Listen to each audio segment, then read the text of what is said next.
Hello everyone, welcome back to AC canvas to a new video. তো আশা করি সকলে তোমরা খুব ভালো আছো। আর গতকালের যে ভিডিওটা আমি দিয়েছিলাম লাইটের ওপর ফার্স্ট পার্ট যেটা ছিল, তো সেখানে তোমরা অনেকেই অনেক রেসপন্স করেছো, থ্যাংক ইউ ভেরি মাচ। আর তোমরা যে বুঝতে পেরেছো এটা জেনে আমার খুব ভালো লেগেছে। তো আজকের ভিডিওতে থাকছে সেকেন্ড পার্ট।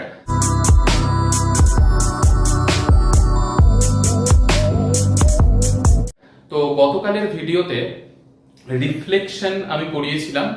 তো রিফ্লেকশন ফেনোমেননটা অ্যাকচুয়ালি কি সেটা ভালোভাবে ডেসক্রাইব করেছিলাম। রিফ্লেকশনের দুটো ল সেটা ডেসক্রাইব করেছিলাম। তো সেইখান থেকে কোয়েশ্চেন আসতে পারে রিফ্লেকশনের সেকেন্ড ল যেখানে ছিল angle of incidence must be equal to angle of reflection. এই ডায়াগ্রামটা গতকালের ভিডিওতেও আমি ড্র করেছিলাম।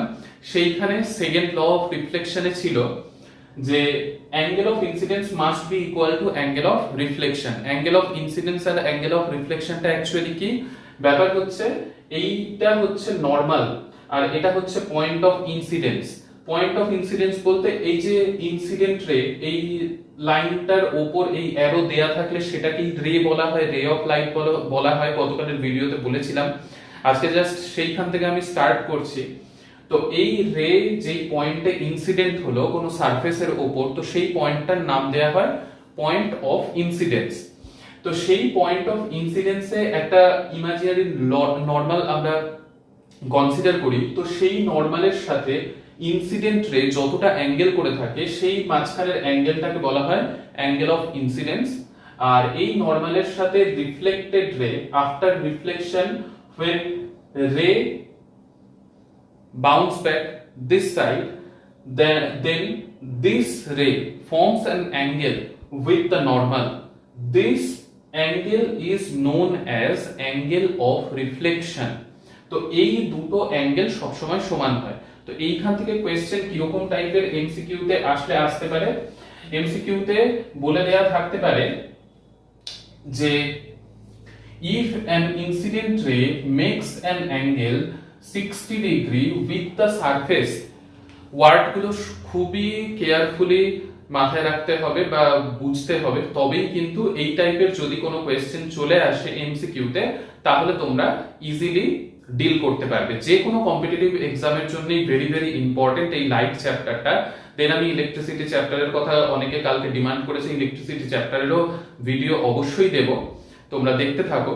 তো এই কি বললাম কোয়েশ্চেনটা, যে কোনো একটা আপতিত রশ্মি, যেটাকে বাংলায় আপতিত রশ্মি বলা হয়, ইংলিশে বলা হয় ইনসিডেন্ট রে। আমি ইংলিশ টার্মগুলোর উপরেই বেশি জোর দিচ্ছি, কারণ হচ্ছে কোয়েশ্চেনে তোমরা ইংলিশ টার্মগুলো দেখেই করতে সুবিধা হবে, হিন্দিতে তোমাদের বুঝতে একটু অসুবিধা হবে, স্পেশালি আমাদের ওয়েস্ট বেঙ্গলের স্টুডেন্টদের জন্য।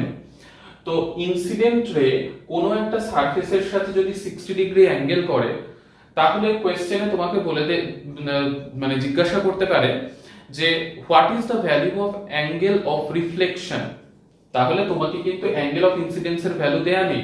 এবার এটা যেহেতু নরমাল মানে এটা লম্ব, তো লম্ব এই তলের সাথে লম্ব এই লাইনটা, তার মানে এই টোটালটা হচ্ছে 90 ডিগ্রি। আর তার মধ্যে থেকে তোমাকে বলে দেয়া হয়েছে যে কোনো একটা ইনসিডেন্ট রে সারফেসের সাথে 60 ডিগ্রি কোণ করেছে, তাহলে তোমার নরমালের সাথে ইনসিডেন্ট রের অ্যাঙ্গেলটা কত হবে? টোটালটা 90, তার থেকে 60 মাইনাস করে দিলে এইখানে থাকবে 30, তার মানে 30 ডিগ্রি তুমি পেয়ে গেলে অ্যাঙ্গেল অফ ইনসিডেন্স।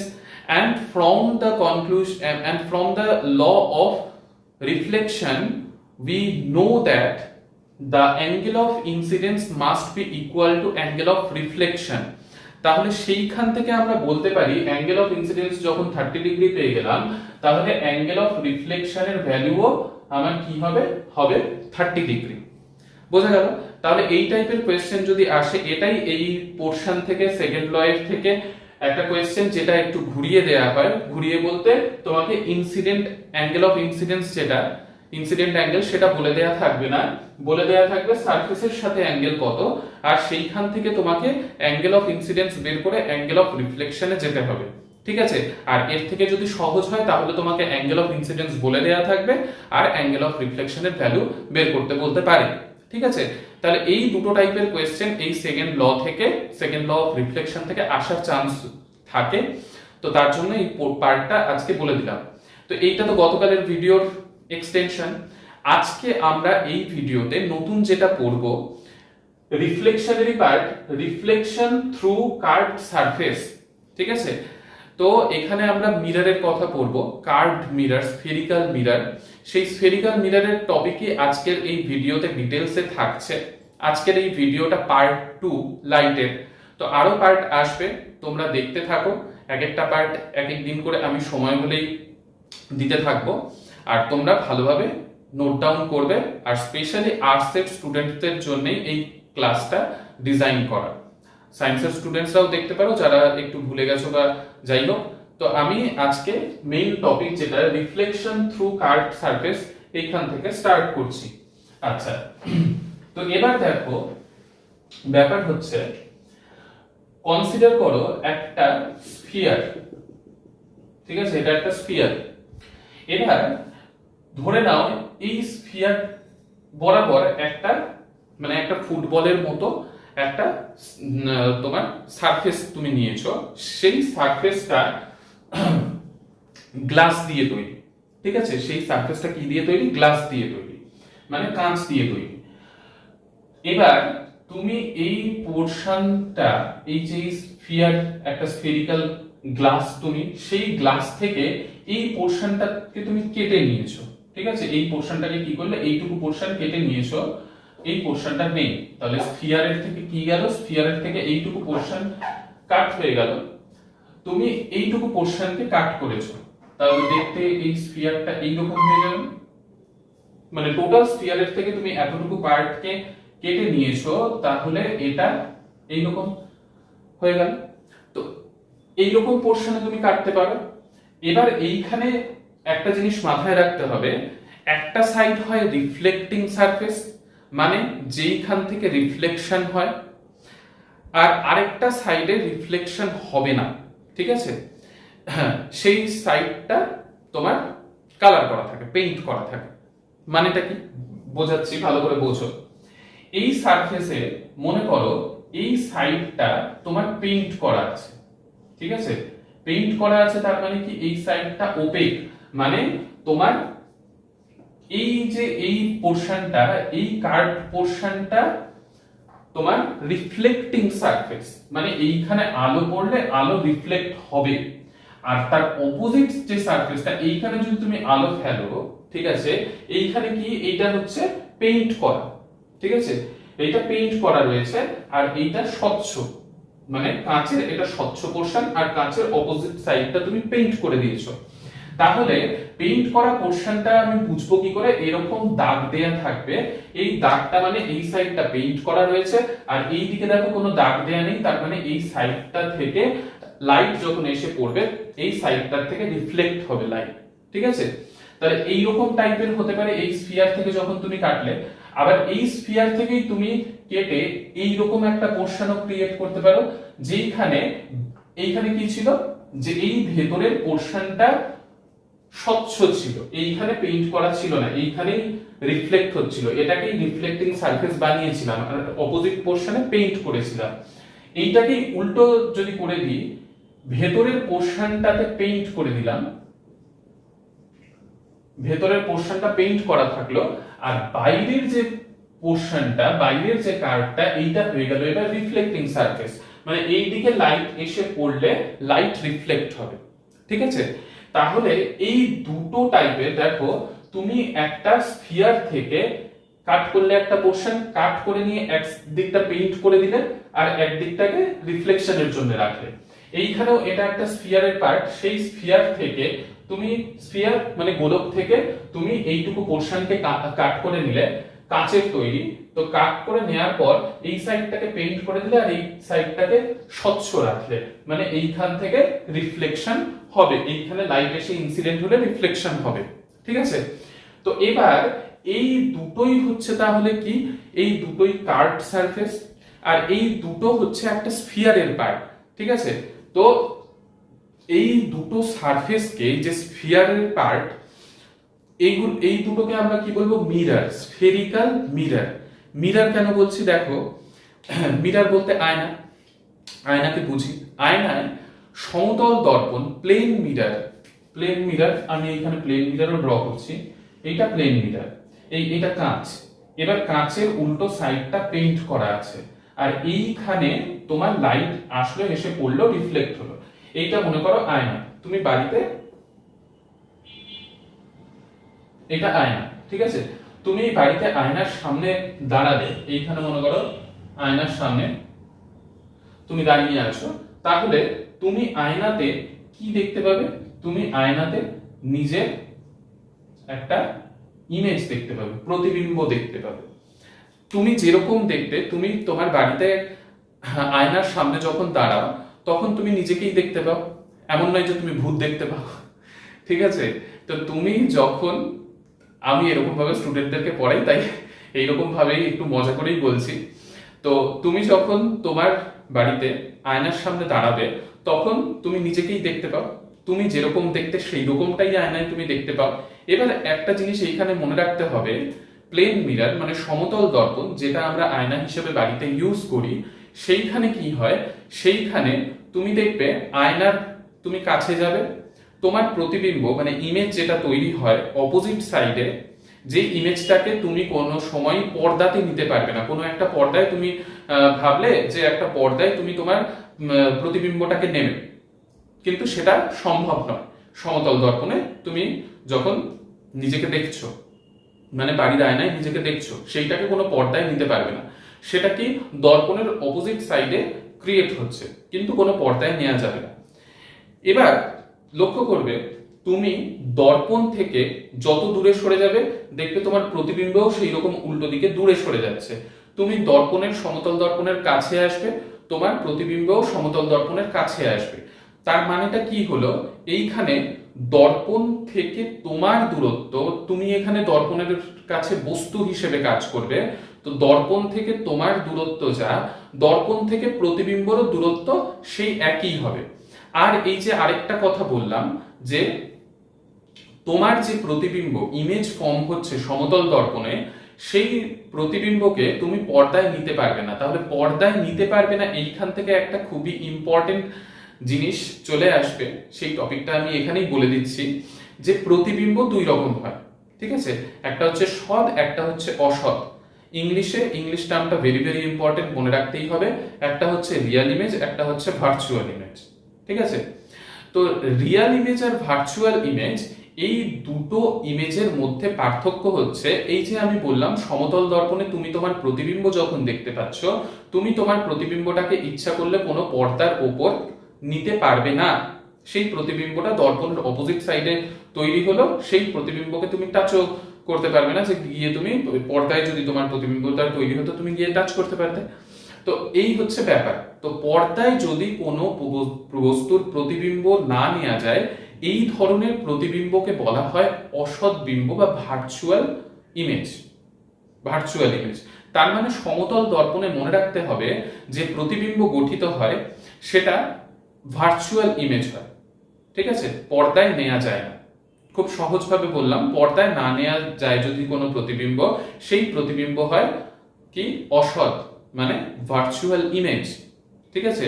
আর যদি পর্দায় নেওয়া যেত, তাহলে সেই ইমেজের নাম হতো, সেই প্রতিবিম্বর নাম হতো রিয়েল ইমেজ বা সৎ বিম্ব বাংলায় বলা হয়, ঠিক আছে?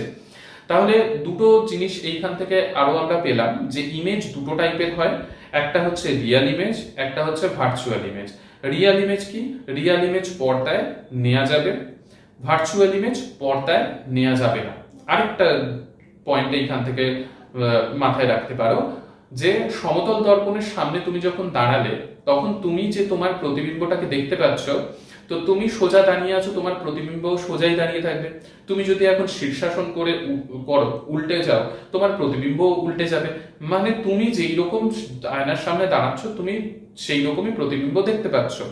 তো এইখানে এই যে ভার্চুয়াল ইমেজ, যেটা ভার্চুয়াল ইমেজ হয় ইরেক্ট, মানে ভার্চুয়াল ইমেজ সোজা, তুমি যেই রকম আছো সেই রকমই দেখাবে।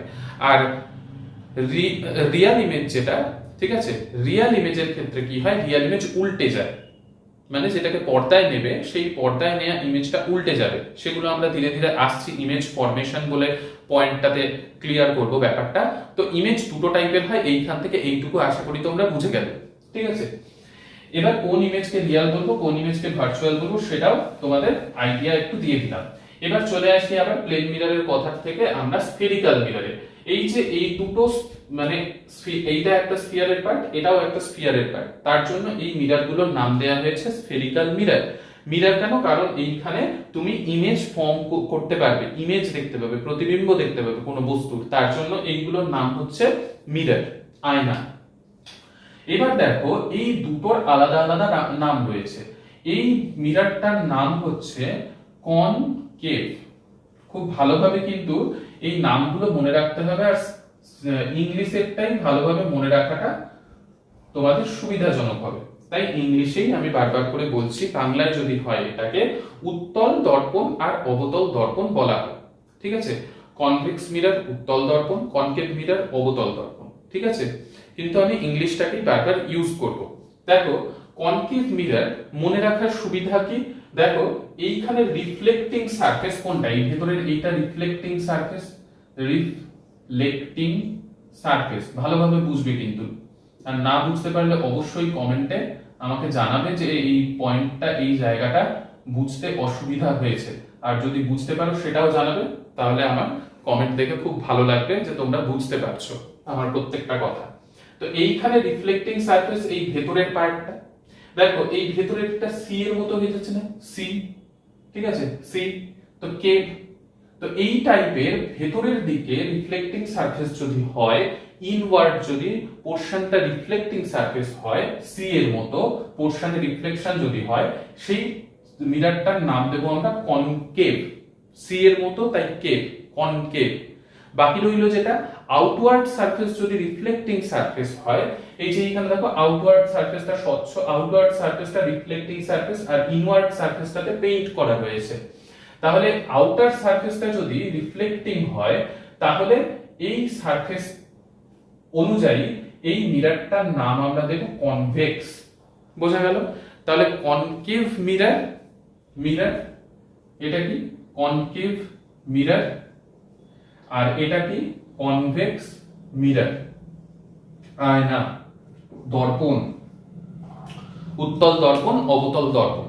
তাহলে কনকেভ মিরর, কনভেক্স মিরর কিভাবে চিনবো, দেখে তুমি বুঝতে পারবে, আশা করি বুঝতে পারবে। তো কনভেক্স আর কনকেভ মিররের মধ্যে ডিফারেন্সিয়েশন হয়ে গেল। এবার এই যে দুটো টাইপের মিরর রয়েছে, এই দুটো টাইপের মিররে আলাদা আলাদা ইমেজ ফরমেশন হয়, ঠিক আছে। সেই ইমেজ ফরমেশন পড়ার আগে আরো কতগুলো পয়েন্ট আমাদের এইখানে বুঝতে হবে। সেই পয়েন্টগুলো হচ্ছে, দেখো এই যে এই সারফেসটা রয়েছে, বা এই সারফেসটা যে কোনো সারফেসই হোক, এই দুটোর মধ্যে কনভেক্স বা কনকেভের মধ্যে, আমি রিফ্লেক্টিংটাকে এখন মুছে দিচ্ছি কারণ এখানে অনেকগুলো পয়েন্ট বোঝাতে হবে। দেখো এটা একটা স্ফিয়ারের পার্ট, এই স্ফিয়ার মানে এই গোলকটার একটা কেন্দ্র রয়েছে, ধরে নিলাম এই গোলকটার কেন্দ্র এই রকম জায়গায় রয়েছে, ঠিক আছে। তো এই পয়েন্টটার নাম আমরা দিই সি, ঠিক আছে, সেন্টার। শুধু সেন্টার নয়, আমি আসছি।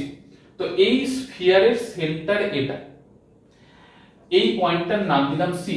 এবার এই যে রিফ্লেক্টিং সারফেস যেটা রয়েছে স্ফেরিক্যাল মিররে, এইখানে একদম মাঝামাঝিতে একটা পয়েন্ট আমরা নিই, যেই পয়েন্টটার নাম আমরা দিই পি, ঠিক আছে।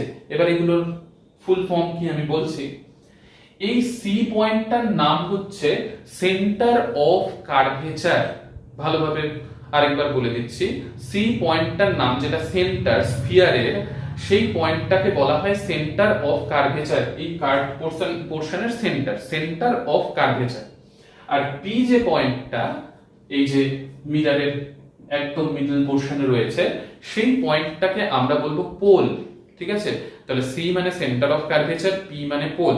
ভালোভাবে মনে রাখবে বা নোট ডাউন করে দেবে।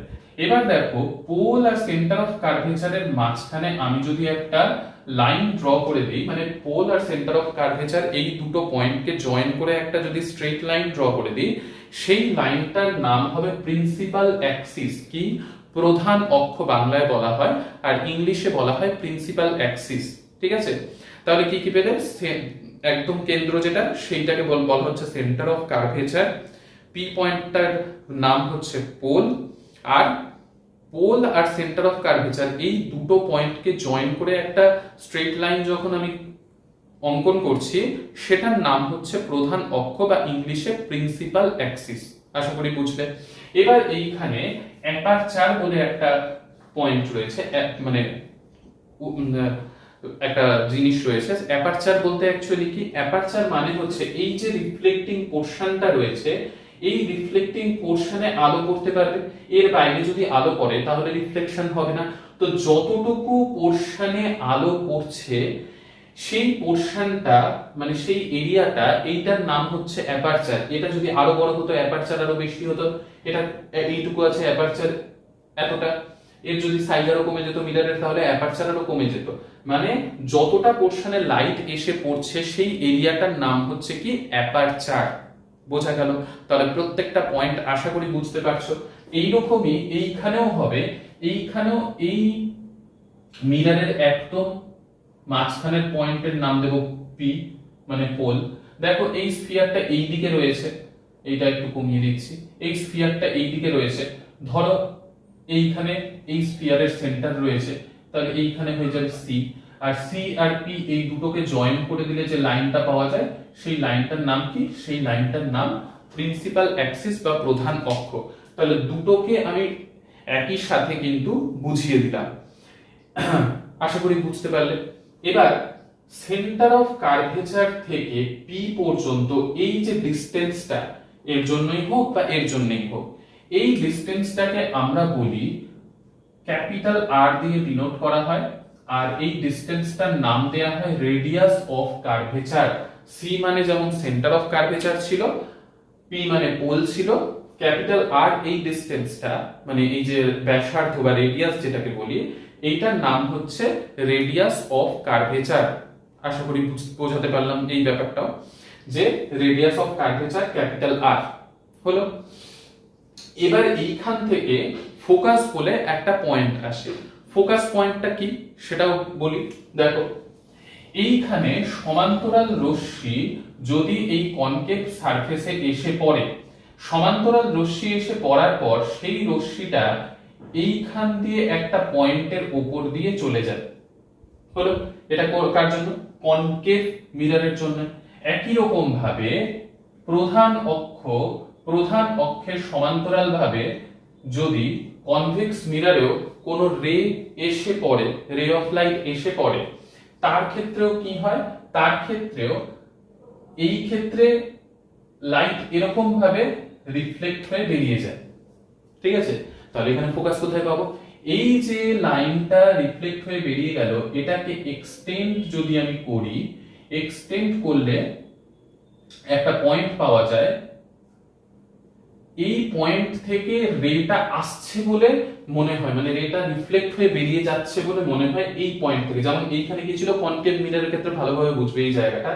কনকেভ মিররের জন্য when ray of light is parallel to the principal axis, this type of ray of light when incident on the reflecting surface, it bounce back at the point. This point is known as focus. ঠিক আছে, bounce back হয়ে যে point দিয়ে বেরিয়ে গেল সেই পয়েন্টটার নাম এইখানে ফোকাস। আর এইখানে কি? appears to be meet, এইখান থেকে রে আসলো। ঠিক আছে, প্রতীত হচ্ছে যে এই দিক দিয়ে একটা এই পয়েন্ট থেকে বেরিয়ে গেছে। ঠিক আছে, অ্যাকচুয়ালি কিন্তু এইখান এই পর্যন্ত রেটা আসেনি, রে এইখানে এসে এইখান থেকেই রিফ্লেক্ট হয়ে বেরিয়ে গেছে। তো এইটাকে এক্সটেন্ড করলে যে একটা পয়েন্ট পাওয়া যাবে, এই ইমাজিনারি লাইন ওয়াইজ যে পয়েন্ট এইখানে পেলাম, এইটার নাম হচ্ছে ফোকাস। তাহলে এখানকার জন্য কনকেভ মিররের জন্য ফোকাস এই পয়েন্টটা, কনভেক্স মিররের জন্য ফোকাস হলো এই পয়েন্টটা। বোঝাতে পারলাম? তাহলে এইখানে এই কটা পয়েন্ট আমাদের মাথায় রাখতে হবে। আর আরেকটা জিনিস এইখানে বলি, এইখানে মনে রাখতে হবে R ইকুয়াল টু এফ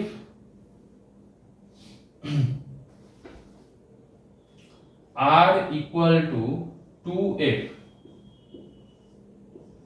এটা কি r মানে আমি কি বললাম, রেডিয়াস অফ কার্ভেচার, এই যে এই ডিসটেন্সটা, এইখানকার জন্য এই ডিসটেন্সটা। আর স্মল f বলতে কি, স্মল f বলতে ফোকাল লেন্থ, ফোকাল লেন্থ মানে এই p থেকে f পর্যন্ত বা p থেকে f পর্যন্ত এই ডিসটেন্সটা হচ্ছে ফোকাল লেন্থ, এই ডিসটেন্সটার নাম হচ্ছে কি ফোকাল লেন্থ। তো এই যে ফোকাল লেন্থ p থেকে f পর্যন্ত, p থেকে f পর্যন্ত যে ডিসটেন্সটা, এই ফোকাল লেন্থটার 2 টাইমস করলে রেডিয়াস অফ কার্ভেচার আসে। মানে রেডিয়াস অফ কার্ভেচারের একদম হাফ ডিসটেন্সে ফোকাস থাকবে। ডায়াগ্রামে একটু তোমরা মনে করতে পারো যে একদম তো হাফ ডিসটেন্সে নেই, তো এটা স্কেল দিয়ে ডায়াগ্রাম ড্র করলে একদম হাফ ডিসটেন্সে দেখানো যায় বা দেখানো উচিত। তো সেইটাই আমি এখানে এই রিলেশনটা লিখে দিলাম। এই রিলেশনটা ভেরি ভেরি ইম্পর্টেন্ট, এইখান থেকেও কোয়েশ্চেন চলে আসে। তো r equal to 2f, capital R মানে radius of curvature, small f মানে ফোকাল লেন্থ। তো রেডিয়াস অফ কার্ভেচার যেটা, সেটা ফোকাল লেন্থের 2 টাইমস হয়। বুঝতে পারলাম? তো এইটুকু পোরশন অবধি ভালোভাবে আশা করি বুঝে গেলে। এবার আমরা ইমেজ ফরমেশনে যাব। আমি একবার দেখে নিই রেকর্ডিংটা ঠিকঠাক চলছে কিনা। হ্যাঁ, 26 মিনিট হয়েছে। তো নেক্সট দেখো, আমরা আসবো এবার ইমেজ ফরমেশনে। খুব ভালোভাবে এই পোরশনটা মাথায় রাখতে হবে। আমরা কি কি পড়বো আর কতদূর পড়বো? ইমেজ ফরমেশনটা পড়বো। ইমেজ ফরমেশন পড়ার পর আমরা মিরর ফর্মুলাটা জেনে নেব আর সাইন কনভেনশন জেনে নেব। তাহলেই আমাদের আজকের টপিকটা কমপ্লিট হয়ে যাবে। ঠিক আছে? Reflection through spherical mirror. তো এইখানে দেখো একটা জিনিস বলি, পুরোটাই মুছে দিলাম। এইখানে কতগুলো রুল আমাদেরকে মনে রাখতে হবে। যেমন দেখো, যদি আমি কনকেভ মিরর নিই, তো এইখানে থাকবে কি প্রিন্সিপাল অ্যাক্সিস মানে প্রধান অক্ষ, এটা হচ্ছে পোল, এটা হচ্ছে সেন্টার অফ, এত কাছে সেন্টার অফ কার্ভেচার দেব না, এটা দিয়ে দিলাম ফোকাস, এটা দিয়ে দিলাম সেন্টার অফ কার্ভেচার। এই ডিসটেন্সটাকে ফোকাল লেন্থ বলা হয়, এই ডিসটেন্সটাকে রেডিয়াস অফ কার্ভেচার বলা হয়। আরেকবার বলে দিলাম। এবার এইখানে কতগুলো জিনিস আমাদেরকে মাথায় রাখতে হবে। দেখো, প্রথম কথা কি, প্রিন্সিপাল অ্যাক্সিসের মানে প্রধান অক্ষের সমান্তরাল কোনো যদি রে আসে, তাহলে সেটা ফোকাস দিয়ে বেরিয়ে যাবে। এটা হচ্ছে প্রথম শর্ত, মাথায় রাখতে হবে। কি বললাম? প্রথম শর্ত হচ্ছে প্রধান অক্ষের সমান্তরাল যদি কোনো রে আসে, রশ্মি আসে, সেটা আফটার রিফ্লেকশন কোন দিক দিয়ে চলে যাবে, কোন পয়েন্ট দিয়ে যাবে? ফোকাস পয়েন্ট দিয়ে চলে যাবে আফটার রিফ্লেকশন। ঠিক আছে? আর কনভেক্স মিররের ক্ষেত্রে একটু আগেই দেখিয়েছিলাম যে সেই পয়েন্ট দিয়ে যাবে না, কিন্তু সেই পয়েন্ট দিয়ে বেরিয়ে, সেই পয়েন্ট থেকে বেরিয়ে যাচ্ছে বলে মনে হবে। যাই হোক, তো প্রধান অক্ষের সমান্তরাল আসলে ফোকাস দিয়ে বেরিয়ে যাবে রে, বোঝা গেল? আরেকটা কি, আরেকটা হচ্ছে যদি মনে করো, এই রেটাকে একটু ছোট করে দিচ্ছি, সেন্টার অফ কার্ভেচারের থ্রু দিয়ে কোন রে মনে করো আসলো, সেন্টার অফ কার্ভেচারের থ্রু দিয়ে, তো রেটা এসে মিররে পড়ার পর রিফ্লেকশন হবে। রিফ্লেকশন হয়ে কোন দিকে যাবে ভালো করে মনে রাখবে, রিফ্লেকশন হয়ে যেই পথে আসলো সেই পথেই বেরিয়ে যাবে। যেই পাথ দিয়ে রেটা আসলো, ইনসিডেন্ট হলো রিফ্লেক্টিং সারফেসে, সেই পাথ দিয়েই ও আবার বেরিয়ে যাবে। মানে সি পয়েন্ট দিয়ে কোনো যদি রে এসে ইনসিডেন্ট হয় রিফ্লেক্টিং সারফেসে, তাহলে রিফ্লেক্টিং সারফেসে থেকে আফটার রিফ্লেকশন সেই সি পয়েন্ট দিয়েই ও বেরিয়ে যাবে। ভেরি ভেরি ইম্পর্টেন্ট, এই দুটো পয়েন্ট মাথায় রাখতে হবে। এই দুটো পয়েন্ট যদি মাথায় রাখো, তাহলে দেখবে প্রত্যেকটা ইমেজ ফরমেশন খুব ইজিলি তোমরা করতে পারবে। ঠিক আছে? আচ্ছা, এবার দেখো, আমরা প্রথমে এই কনকেভ মিররের জন্য এখানে লিখে দিই image formation, very very important topic এই চ্যাপ্টারের জন্য। এইটা যদি ভালোভাবে একবার বুঝে নাও, এই পোরশনটা থেকে যেরকমই টাইপের কোয়েশ্চেন আসুক, স্পেশালি কম্পিটিটিভ এক্সামই হোক বা যেই এক্সামই হোক না কেন খুবই খুবই একবার যদি বুঝে নাও এই ব্যাপারটা খুবই ইজিলি সলভ করে দিতে পারবে।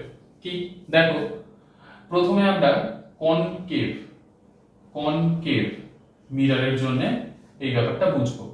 তো কনকেভ মিরর দেখতে এরকম হয়। কিরকম হয়? সি পোর্শন মানে কেভের মতো পোর্শন যেটা, সেইটা রিফ্লেক্টিং সারফেস হয়। এইখানে একটা প্রিন্সিপাল অ্যাক্সিস থাকে যেটা পোল আর সেন্টার অফ কার্ভেচার এই দুটোকে জয়েন করলে পাওয়া যায়। আমি আরো একবার রিভিশনের হিসেবে বলে দিচ্ছি। আর এই টোটালটা রেডিয়াস অফ কার্ভেচার এর হাফ ডিসটেন্স যেটা হয় সেইখানে থাকে ফোকাস, সেই পয়েন্টটাকে বলি ফোকাস। ফোকাস থেকে পোল পর্যন্ত ডিসটেন্সটা focal length, centre of curvature থেকে পোল পর্যন্ত ডিসটেন্সটা রেডিয়াস অফ কার্ভেচার। আশা করি এতবার বলার পর তোমাদের মাথায় ঢুকে গেছে, এই পয়েন্টগুলো বুঝতে পেরে গেছো। আচ্ছা, এবার দেখো কি এইখানে বস্তু কোথায় আছে তার উপর ডিপেন্ড করবে ইমেজ কোথায় ফর্ম হবে। মানে যে এইখানে অনেকগুলো কন্ডিশন থাকে। প্রথমে কি, ফার্স্ট হচ্ছে when object is placed at infinity, অনেক দূরে অসীম দূরে কোনো বস্তুকে রাখা আছে, তার প্রতিবিম্ব কোথায় হবে, তার ইমেজ ফরমেশন কোথায় হবে। তো সেটা রে ডায়াগ্রাম কিরকম ভাবে হয়, অসীম দূরত্বে কোনো বস্তু আছে তার মানে অসীম দূরত্বে থাকা কোনো বস্তু থেকে যখন কোনো রশ্মি আসবে সেই রশ্মিটা প্রধান অক্ষের সমান্তরাল হয়, এটা আমাদের মাথায় রাখতে হবে। অসীম দূরত্ব থেকে কোনো রশ্মি আসছে তার মানে সেটা প্রধান অক্ষের সমান্তরাল, ঠিক আছে, এটা মাথায় রাখো। তো প্রধান অক্ষের সমান্তরাল রশ্মি আসছে তার মানে এটা অসীম দূরত্বে কোনো বস্তু আছে, তাহলে সেটা আমরা জানি কোন দিক দিয়ে যায়, প্রধান অক্ষের সমান্তরাল ভাবে কোনো রশ্মি আসলে সেটা যায় ফোকাস দিয়ে। সেই রকমই এই সাইড দিয়েও নিচে প্রধান অক্ষের নিচে দিক থেকেও রশ্মি আসছে, কারণ অনন্ত দূরে আছে বস্তু। তো সেটার ক্ষেত্রেও কি হবে, ফোকাস দিয়ে এরকম ভাবে চলে যাবে। এই দেখছো আমি বারবার কিন্তু এই অ্যারোগুলো দিচ্ছি, এই অ্যারোগুলোর মানে এই অ্যারোগুলো দিয়েই তুমি বুঝতে পারছো যে এটা আমি লাইটের ডায়াগ্রাম করছি। এই অ্যারোটার মানেই হচ্ছে লাইট রে অফ লাইট, ঠিক আছে। তো আসলো আলো, এসে ফোকাস দিয়ে চলে গেল, হলো। তো এবার দেখো, তুমি যদি এইখানে একটা পর্দাকে রাখো, সেই পর্দায় তুমি প্রতিবিম্বটা পাবে, যেটা আমি একদম কিছুক্ষণ আগে বলেছি। রিয়েল ইমেজ ভার্চুয়াল ইমেজ দুটো ইমেজের কথা। ভার্চুয়াল ইমেজকে স্ক্রিনে মানে পর্দায় নেওয়া যায় না, রিয়েল ইমেজকে স্ক্রিনে মানে পর্দায় নেওয়া যায়, ঠিক আছে। দেখো এইখানে তুমি যদি পর্দা রাখো, পর্দায় প্রতিবিম্বটা নিতে পারবে, তাহলে এই ধরনের প্রতিবিম্বকে বলা হয় কি রিয়েল ইমেজ বা সদ্বিম্ব। মানে এটাকে পর্দায় তুমি নিতে পারছো এই এফ পয়েন্টে যদি তুমি কোনো পর্দা রাখো। আচ্ছা, তার মানে infinity ডিস্টেন্সে when object is placed at infinity the image is formed at focus। Image কোথায় ফর্ম হলো, ফোকাসের ফর্ম হলো। আর ইমেজের ক্যারেক্টারিস্টিক্স এইখানে মাথায় রাখতে হবে, তোমরা নোট ডাউন করে নিতে পারো। প্রথমত এটা তো রিয়েল ইমেজ বললাম, রিয়েল ইমেজ হওয়ার জন্য এটা কি হয়, এটা উল্টো হয়, ঠিক আছে। তাহলে রিয়েল ইমেজ, প্রথম তো এটা রিয়েল ইমেজ হলো সদ্বিম্ব, আর এই ইমেজটা কি হয় উল্টো। আর দেখতে পাচ্ছ এই পয়েন্টেই ইমেজটা ফর্ম হলো, তার মানে ইমেজ অবজেক্ট যত বড়ই হোক না কেন ইমেজটা কি হবে পয়েন্ট সাইজড, যেটাকে বলা হয় ডিমিনিশড, হাইলি ডিমিনিশড, মানে খুব ছোট হয়ে গেছে বস্তুর যে প্রতিবিম্ব সেটা খুব ছোট হয়ে গেছে, বিন্দু আকারের হয়ে গেছে, ঠিক আছে। তাহলে উল্টো আর কি রিয়াল মানে সদ্বিম্ব, আর আরেকটা কি বললাম একদম ছোট্ট হয়ে গেছে, হাইলি ডিমিনিশড, ঠিক আছে। তাহলে এই কটা জিনিস কিন্তু মাথায় রাখতে হবে। তাহলে প্রথম গেল when object is placed at infinity। এই এরপরে কি আসবে, এরপরে আসবে আমি এখানে না হয় লিখে দিচ্ছি, তোমাদের নোট ডাউন করতে সুবিধা হবে। প্রথমে ইনফিনিটিতে রাখলাম অবজেক্ট, কোথায় রাখলাম ইনফিনিটিতে। এবার সেকেন্ড রাখবো বিয়ন্ড সি, মানে সেন্টার অফ কার্ভেচারের বাইরে, সেন্টার অফ কার্ভেচার থেকে একটু দূরে।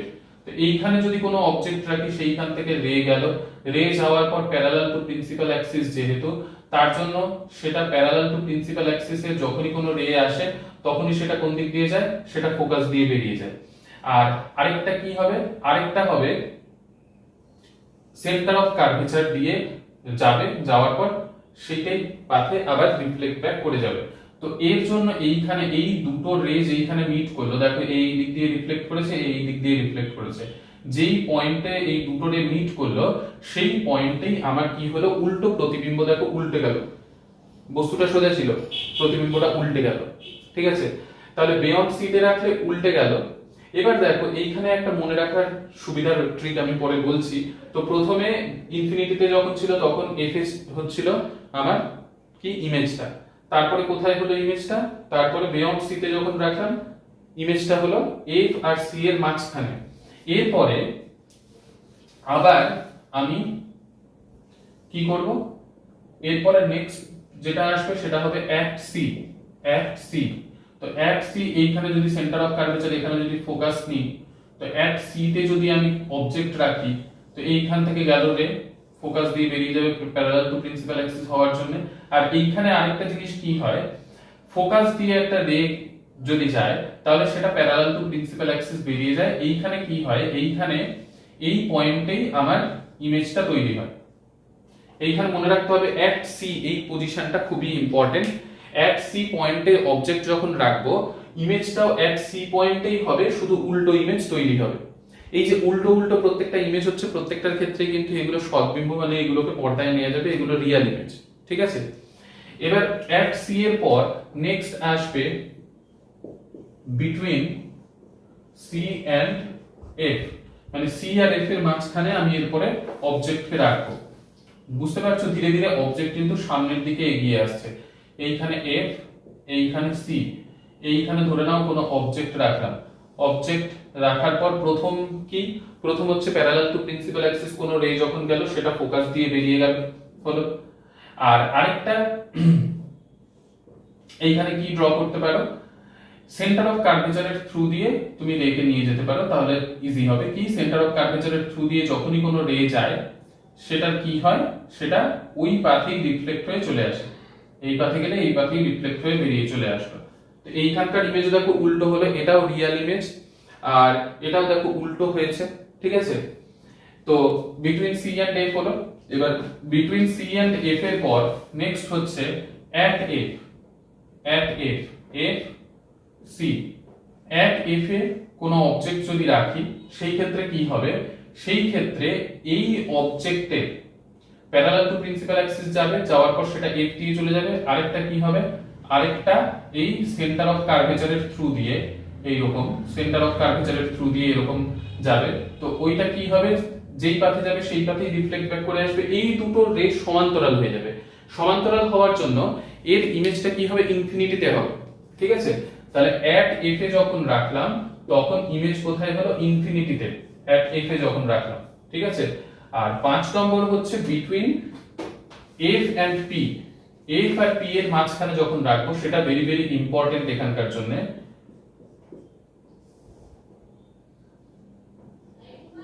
এইটা এফ, এটা সি, এটা পি। তো এফ আর পি এর মাঝখানে যখন রাখি তখন কি হয়, এই রকম ভাবে যায় প্যারালাল টু প্রিন্সিপাল অ্যাক্সিস হয়ে এটা। আর আরেকটা কি হয়, আরেকটা এই রকম ভাবে চলে যায় সেন্টার অফ কার্ভেচারের থ্রু দিয়ে, যেটার জন্য ইমেজটা হয় এই রকম, ইমেজটা হলো এই রকম। ঠিক আছে, এই রকম ইমেজ হওয়ার জন্য ইমেজটা কি হচ্ছে, দেখো সোজা হচ্ছে। এইখানে কিন্তু দেখো দর্পণের উল্টো সাইডে ইমেজ হচ্ছে বলে এই ইমেজটার নাম হয়, মানে এই ইমেজটাকে তুমি পর্দায় নিতে পারবে না, এই ইমেজটার নাম হচ্ছে রিয়েল ইমেজ। ঠিক আছে, তাহলে বিটুইন এফ এন্ড পি এই 5টা পয়েন্ট। দেখো অবজেক্ট যত দূর থেকে পাশে আসছে ইমেজ তত দূরে যাচ্ছে, যেতে যেতে এফ আর পি এর মাঝখানে এসে ইমেজ কোথায় চলে গেল, দর্পণের উল্টো সাইডে, মানে রিয়েল ইমেজ তৈরি হলো, এই সরি মানে ভার্চুয়াল ইমেজ তৈরি হলো। ঠিক আছে, আর ভার্চুয়াল ইমেজ দেখতে পাচ্ছ ইমেজটা সোজাই আছে, মানে যেরকম অবজেক্ট সোজা ইমেজও সোজা। তো আজকে আমি কনকেভ মিররের ইমেজ ফরমেশন পর্যন্তই এই ভিডিওতে রাখলাম, নাহলে অনেক বড় হয়ে যাবে ভিডিওটা। কনভেক্স মিররের ইমেজ ফরমেশন, মিরর ফর্মুলা, এগুলো নেক্সট ভিডিওতে থাকবে। কেমন লাগলো অবশ্যই জানিও। নেক্সট ভিডিওতে আবার তোমাদের সকলের সাথে দেখা হচ্ছে পার্ট 3 নিয়ে। সুস্থ থেকো, ভালো থেকো।